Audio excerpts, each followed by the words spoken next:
Detectives have just released the name of the woman who opened fire inside a normally quiet South Reno neighborhood, shooting her ex-boyfriend and his girlfriend before driving off and taking her own life. The 43-year-old woman is identified as Kimberly Kane. It appears to be a lover's triangle that ended in violence. KOLO 8 News Now's Denise Wong reports. I'm watching TV and I turn around and here's this woman draped in blood with blood all over the window, and all I could do is open the door and she came running in and I picked her up because she almost passed out. Ronald Richardson remembers his shock when a woman came pounding on his window just before 10 o'clock last night. Covered in blood, face, everything. And she just kept saying, "Is he dead? Is he dead?" And I said, "What happened?" And she goes, "She shot him." Confused, but knowing the woman needed help, he carried her inside. That's where I sat her down because she didn't want to be in front of a window. So she was scared. Oh, are you kidding me? She thought the woman was following her. It turns out just minutes earlier, that woman was at this home with her boyfriend when his ex started shooting. Amanda Feldman, who lives across the street, heard the shots ring out. We heard about probably 5 or 6 of them, and then all of a sudden we hear screaming, oh my God, help me, help me." Amanda ran over to her neighbor's driveway where she found her neighbor in front of the garage next to his Subaru, bleeding. With that man wounded here and his girlfriend across the street, deputies say the man's ex drove off. And I saw the white Nissan drive away. About an hour later, a deputy found her just blocks away off Gila Bend, dead with a gunshot wound. The female was located outside of the vehicle.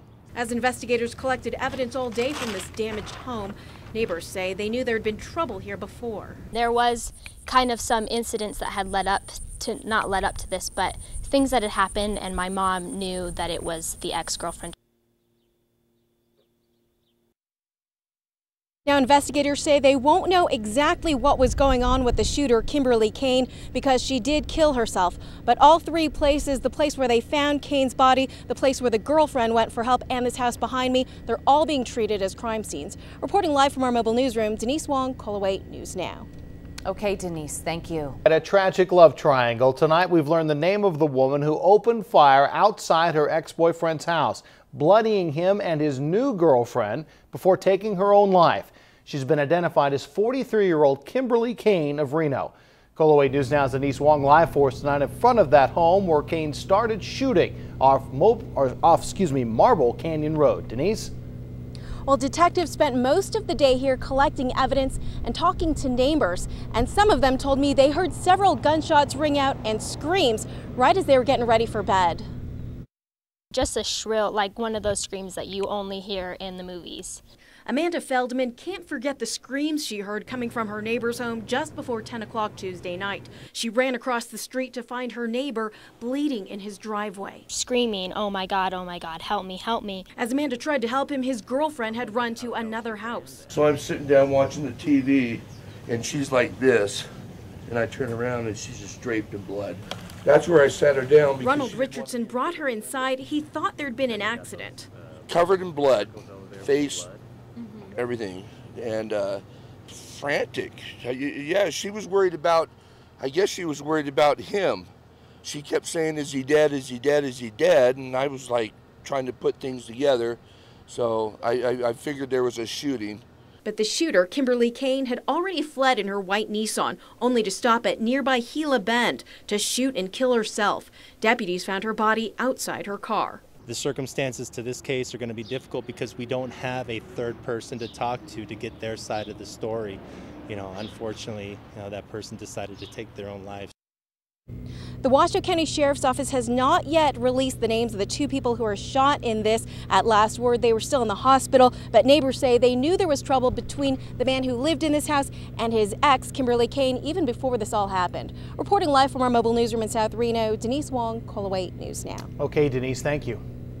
We walk around all the time, our neighborhood, and it's a nice neighborhood, and we shouldn't have to worry about that kind of stuff being written on our homes.